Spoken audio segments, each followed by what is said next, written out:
Good morning, class 10 students. I welcome you all on this online platform provided by Jagrati Classes. We were doing chapter 8 of biology and we'll be continuing this chapter, that is how do organisms reproduce.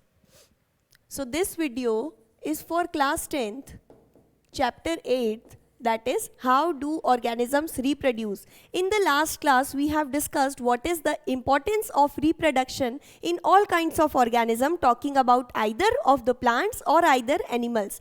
Then we discussed that we have different kinds of reproduction, that is reproduction in plants takes place by different means and reproduction in organisms occur by various methods. Then we also saw that you have two categories of reproduction, asexual and sexual reproduction. We saw a comparative account between both these categories of reproduction. Then we said that in the lower plants and animals, you do not have any specialized reproductive organs for reproduction.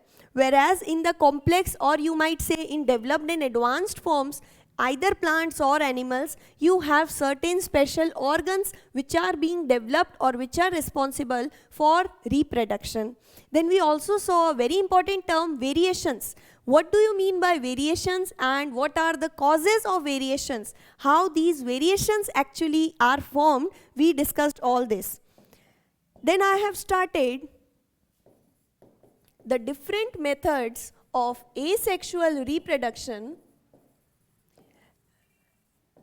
Okay, so if you get, I already told you, if you get a topic, so give the characteristic features of asexual reproduction, then you can write all the points which we discussed in the comparative account. You can say in this only a single parent is involved. These occur in primitive or lower organisms. Such organisms do not have any kind of specialized organs for reproduction. Then the number of offsprings produced are comparatively higher or larger because their survival rate is less. They cannot adapt much to the environment and hence their survival rate is very low. These were all the points we discussed in our previous class. Now moving further, we had different types of asexual reproduction in animals. Okay? So the first type, I told you the different kinds of reproduction. I told you their categories, that is we made a flow chart, and then I told you the different examples, the different organisms which show that certain type of reproduction. Then I have also completed the first type, that is fission. We have studied fission in two categories, binary fission and multiple fission. So for studying the topic of fission, we firstly studied, this was everything this we have done in the last video lecture. So if you have missed it, you may see it, okay? It was important. So first I told you what do you mean by the term fission, the definition. Then I told you that you can categorize fission into two different groups, binary and multiple fission. Binary fission, what do you understand by binary fission? Why we made two categories, everything has been discussed. Then in binary fission, the example was amoeba. Then I told you, you have to learn the diagram of amoeba from your NCERT textbooks. Then we saw the next, which was correct, multiple fission. And multiple fission is observed in what? Plasmodium. And in Plasmodium, multiple means many daughter cells are produced in the form of a colony-like structure. So today, we'll be doing the second types, okay? This we have already done. Fission, the first one. Now the second one, which we'll be starting with, is budding. Again, we'll do this also, this topic also, likewise we completed fission. So budding is what? A kind of reproduction, of course, a kind of asexual reproduction. So let's write the definition simultaneously. Budding, it is a kind of asexual reproduction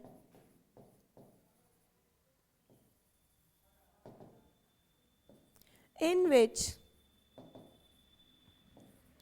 a bud-like outgrowth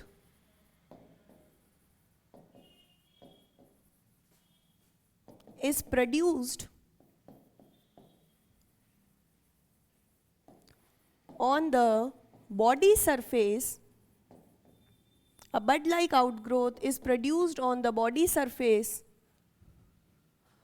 of parent, and after some time this outgrowth, or you can write this bud enlarges.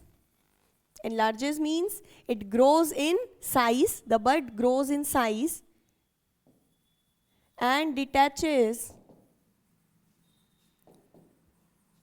from the parental body surface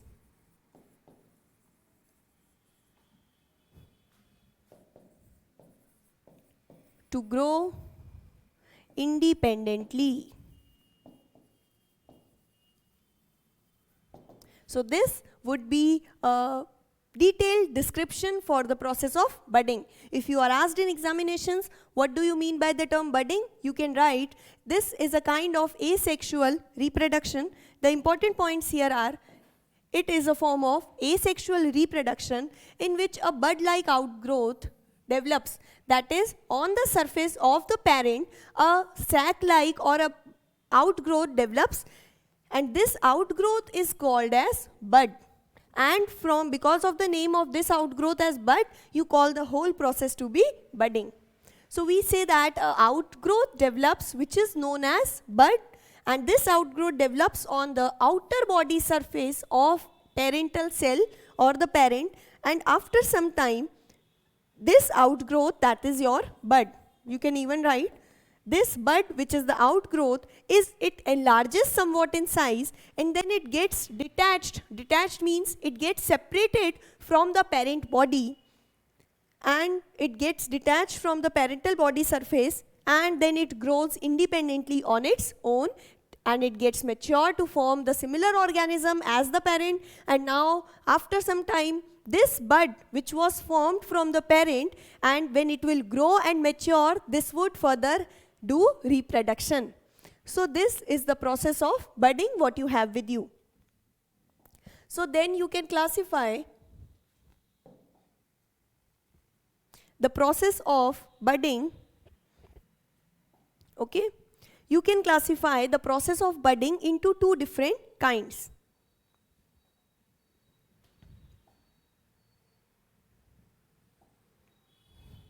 So we wrote, what do you mean by the term budding?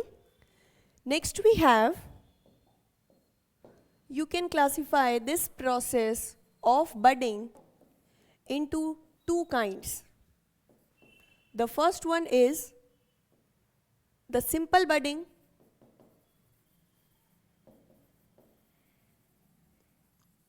and the next one would be multiple budding.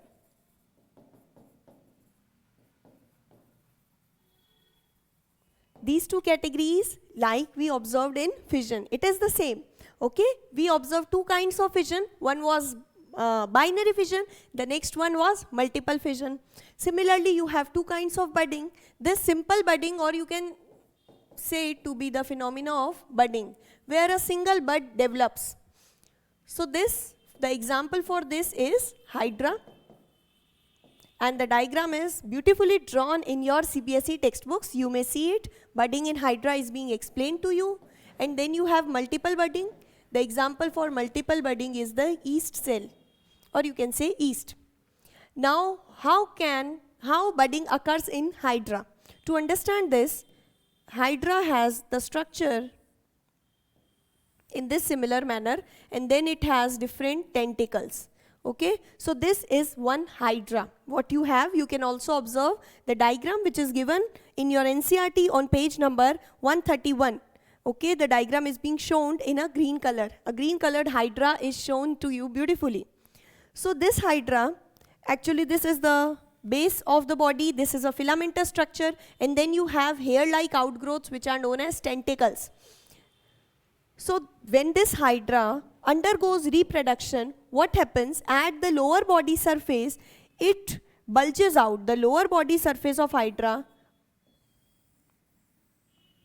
this actually bulges out in this similar manner, and now a outgrowth of the body forms. This outgrowth is known as bud. The outgrowth formed on the body surface, or you can say by the body surface of your parental cell, this outgrowth is known as bud of hydra. Now, for further, what this bud enlarges in size to a similar extent, and this bud grows off. Okay, so we can draw, this would be your hydra again, and this bud fully grows off on the body surface of hydra, or you can say this is an outgrowth which is produced by the body of hydra itself. And after some time when it grows, then this bud, after it fully grows, it detaches from the body surface, and now you have your hydra again. And this bud which detaches from the body surface, whenever it gets favorable condition of moisture and temperature, this bud grows into a new hydra.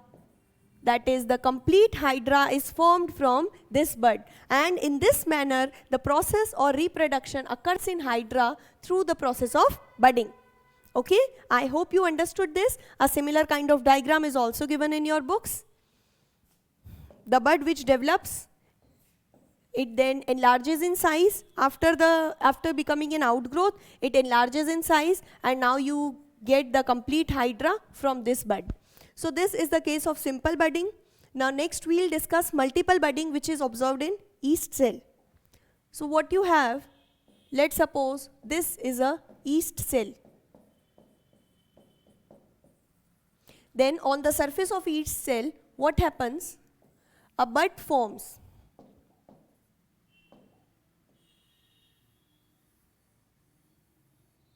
A similar kind of bud forms on the surface of the body of this parent yeast. And you know, bud is a outgrowth. So this kind of outgrowth forms on the body surface of yeast.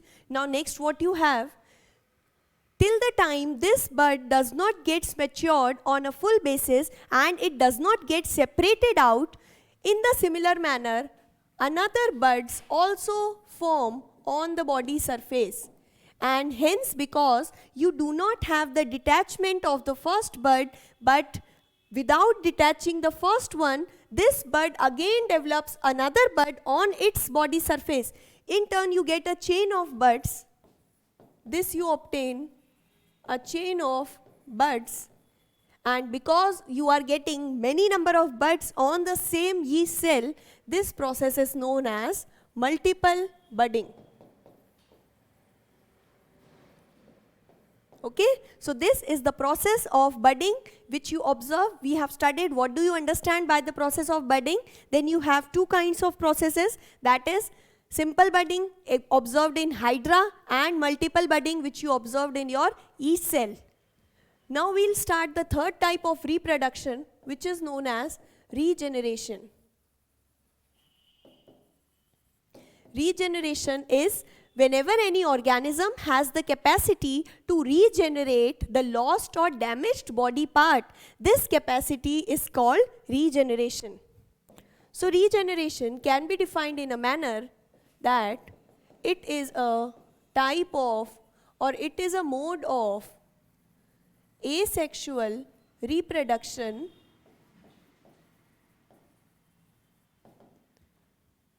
in which an organism has the ability to regenerate. What do you mean by the term regenerate? Re here means again, and generate means to produce. So what does it regenerates? Any organism has the ability to regenerate the lost body part. Okay, so this would give you a simple definition. What do you mean by the process of regeneration? Regeneration, it is a mode of asexual reproduction in which an organism has the ability to regenerate its lost body part, which may be lost due to any injury or anything. So this is the process of regeneration. The example, that is the organism in which you observe regeneration, is planaria. Planaria is an organism in which you observe the process of regeneration. And if you say, if you can see the diagram in your books too, The shape of planaria is somewhat like this. It has a tapering end, that is a tail-like structure, and above it has a head-like structure, you can see, having eyes, and it is multicellular, so it contains different cells. So this is the structure of planaria. Okay. I'll draw just the rough sketch of planaria what you have. Then this is the structure of planaria. So for the process of reproduction, what this planaria does is, this planaria breaks off. You can say this is the head region, this is the abdomen region, and this can be called as the tail region. So planaria has a differentiated body. When the body of any organism can be divided, if you can visualize the body of organism to be divided into separate segments, then it is known as a differentiated body structure. So the term differentiated means divided into many different regions, that is divided into head, abdomen and tail region. So the process of regeneration is observed in differentiated body structure having organisms, or organisms which have a differentiated body structure. So in planaria what happens? This planaria tends to break off from different regions, that is the head region of planaria breaks off, then this abdomen region what you have, this breaks, and then the third, the tail region. All these three regions, that is the complete planaria, breaks off and forms three different sections from a single organism. So it is called regeneration. Now why it is called regeneration? When this planaria breaks off into three different structures, then the remaining parts, that is the first part would regenerate, it already contains the head region. Now to form a complete organism, it requires abdomen and tail region. So in turn this planaria will regenerate the lost body part, that is abdomen and tail, and then it would form the complete organism. In turn the abdomen part will also generate the head part and the tail part, and then it would give rise to a new planaria organism, and the tail part will form what? It would form the abdomen and the head part. And now from a single parent you have got three planarias with you. So this is the type of reproduction in which an organism breaks off and the remaining body parts or the remaining body structure is regenerated by the organism. Such kind of process is observed only in differentiated organism, means in those organisms in which you can tell the different body sections, that is you can visualize the head, abdomen and tail region. Only in those organisms this process is present, and also this is the requirement, they should be differentiated. The next requirement is they should have regenerative cells. The presence of regenerative cells, that is these cells which are specialized, which have the property of regenerating the lost body parts. Because we can say that, does regeneration observed in human beings? The answer would be a complete no. Because yes, they are differentiated. Humans can be differentiated into head, neck, abdomen and tail regions, but the process of regeneration is not observed in humans because they lack these regenerative cells, and because regenerative cells are absent in humans, therefore we say that the process of regeneration is not observed. Whereas planaria contains these specialized regenerative cells which help them to regenerate the lost body part, which they can lose by any injury or they can do so for reproduction process. So this was the process of regeneration.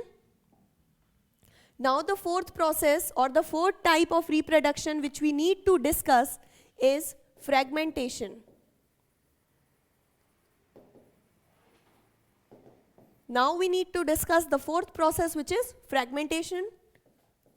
So the first point would be the example of fragmentation, which I already told you. Fragmentation is seen in Spirogyra, This example is mentioned in the books. Spirogyra has a filamentous structure.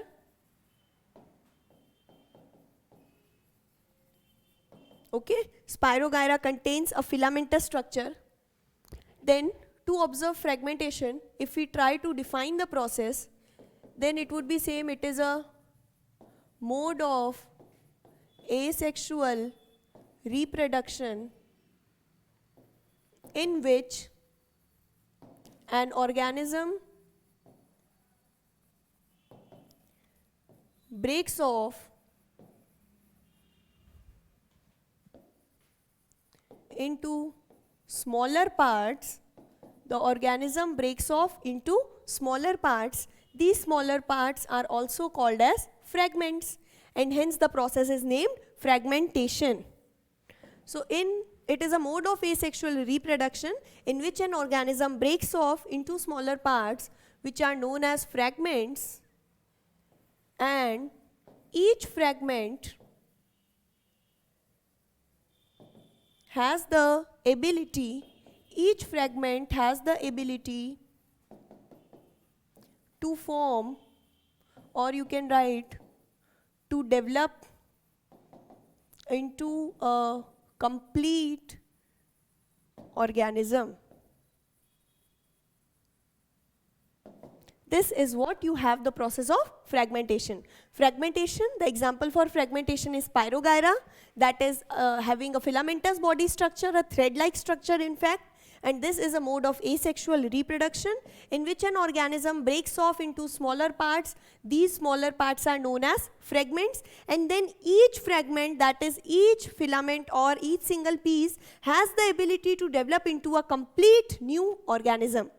And if we say, if I diagrammatically explain you the process, then the rough sketch of Spirogyra would be, consider this is Spirogyra, a filamentous structure. Okay, Spirogyra, you have a filamentous algal structure. Then when this Spirogyra, what does is, this Spirogyra breaks off into different parts. And then you obtain different fragments of Spirogyra with you. And all these fragments of Spirogyra are responsible, or they have the ability with them to develop into the fully developed Spirogyra again. So what they do is, they then form the fully developed or the fully grown Spirogyra with them. So these organisms are they reproduce by the process of fragmentation. Fragmentation is the process. It is a mode of asexual reproduction observed in filamentous structure organism in which each organism breaks up into smaller pieces, and then each single piece has the ability to form a new organism which is fully developed organism. But this fragment, then you may ask, or it is frequently asked, what is the difference between both the process which we studied, fragmentation and regeneration? Likewise, I told you that fragmentation is the process, regeneration was the process which occurred in differentiated organism. Differentiated means, we already discussed, whose body can be divided into certain major sections. Whereas this process of fragmentation, it is observed in undifferentiated organisms. Okay, so this is the basic difference. If you are being asked what is the differentiating point between both the processes regeneration and fragmentation, then the answer would be, the process of regeneration, it occurs in differentiated organism, whereas the process of fragmentation is more primitive compared to regeneration, and this occurs in undifferentiated organisms. So this is the basic difference between the processes, and with this we have completed the different modes of asexual reproduction in animals. We discussed fragmentation, regeneration, binary and multiple fission and simple budding and multiple budding with all their diagrams, rough sketches. What do you mean by the processes? That is their definition. Okay, and then we dealt how many number of offsprings are produced. You can observe them, and that completes whole of this topic, that is asexual reproduction in animals. Now next we have to study asexual reproduction in plants, and actually this kind of asexual reproduction in plants is known as vegetative propagation. Okay, so vegetative propagation is a type of reproduction which is observed in plants. This kind of reproductive process is observed in plants, not in animals. Then you have studied this kind of vegetative reproduction in your lower classes. You might have studied the different methods included here, that is grafting, then you have layering. Okay, so you have many different kinds of methods for vegetatively propagating the plants. These would be the types or methods of vegetative propagation. Then what you have next, this method of vegetative propagation, it might be called as asexual reproduction. Why? Because in plants, main reproductive organs, that is seeds and flowers, are not used for this type of propagation. So you can write, in this method, new plants are generated, or you can write new plants are produced using vegetative parts, using the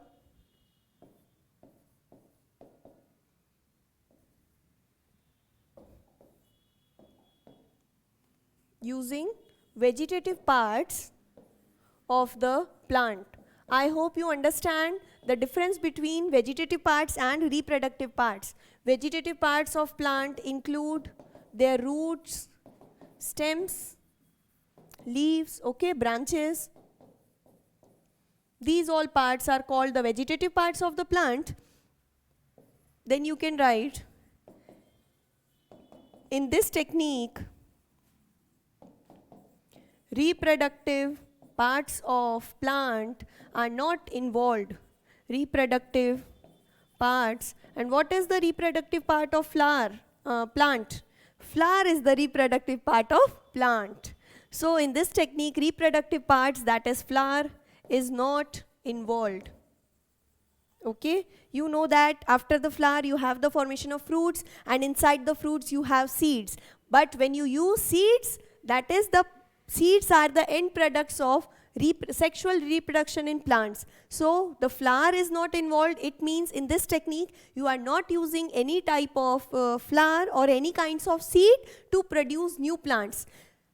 Without using the seeds or the reproductive parts, we are just focusing on the vegetative parts of the flower. And using these vegetative parts, that is using roots, stem, leaves and branches, you are growing new plants, and hence this method is known as vegetative propagation. Propagation means the production of new plants. Vegetative here means production of new plants from the vegetative parts. So hence, I hope the term is clear to you. And the different methods which we use is grafting, layering. These are the different methods used in vegetative propagation. For example, it is even given in your books, the examples, that is rose, grape, sugarcane. All these plants can be easily grown using vegetative propagation. So now we'll see the advantages of vegetative propagation. So the first advantage would be, the plants produced by this method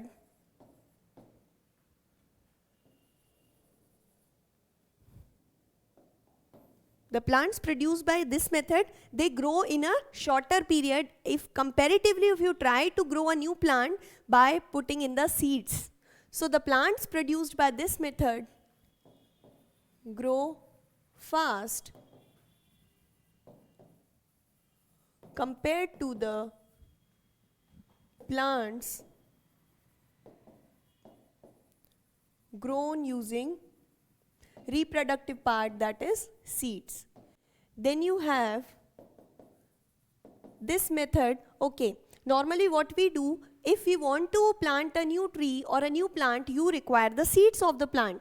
But when such plants which do not contain or do not produce any kinds of seed, so can't we grow them? Can't we grow such type of plants which do not have seeds? No, we obviously grow them. For example, the common example is banana. Banana is a fruit which do not contain any kind of seed. So what? We cannot grow banana? Definitely we can. So in the advantage of vegetative propagation is those plants which do not produce seeds, such plants can also be grown. This method can be used for growing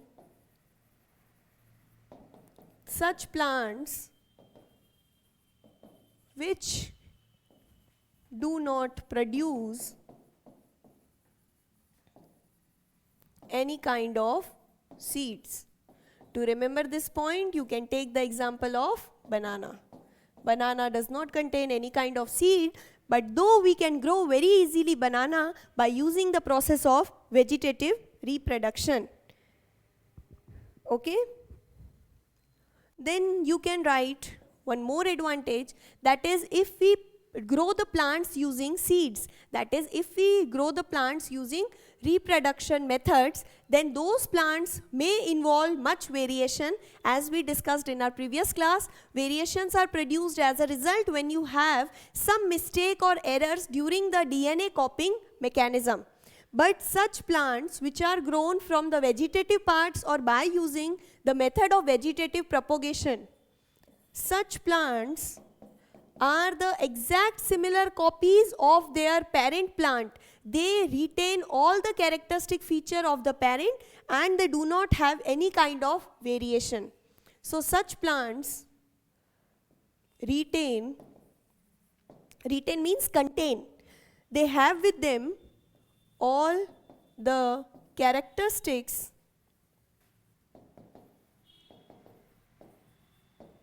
of their parent,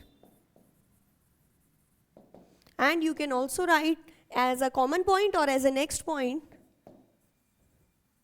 these plants do not show, or you can say that such plant shows very less variation in them, and even variations are generally absent in such kind of plants. So this completes your vegetative propagation. We will be discussing the different methods of vegetative propagation in brief detail, okay? In brief, that is, you know what do you mean by grafting.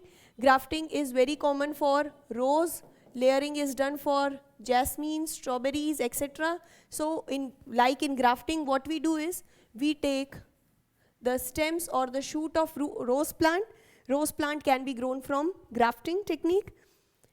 Okay, then what we do, the root system containing part is known as stalk.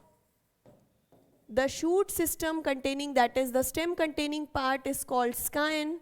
You take these root and shoot system from two different varieties or two different plants, then you put these together and you tie them with a cloth, and in turn the vascular bundles and all the tissues of both the plants, gradually they will join together, and once you have the tissues of both the plants joined, then a new plant would be formed which contains the characters of both the plants. Let's suppose you took a plant whose root system was very deep. It had a deep penetrating power, and you took a plant with the shoot system which had enlarged canopy. Canopy is the branching structure.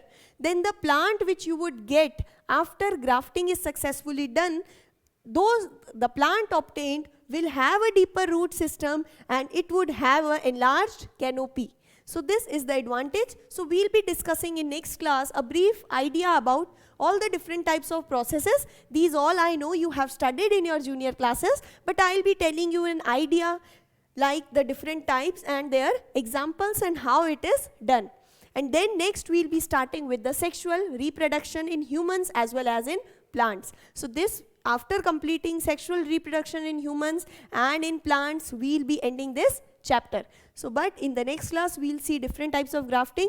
I hope you understood the topic of asexual reproduction in animals. Do learn what do you mean by the process of vegetative propagation. That is, we are using the vegetative parts for growing or for producing new plants, and in this method very less variation is produced. You have to remember the advantages of this method. So thank you for joining today's class. I'll see you back soon. Till then, stay home, stay safe. Thank you. If you have any sort of queries or doubt, you can ask us anytime. Thank you and keep studying.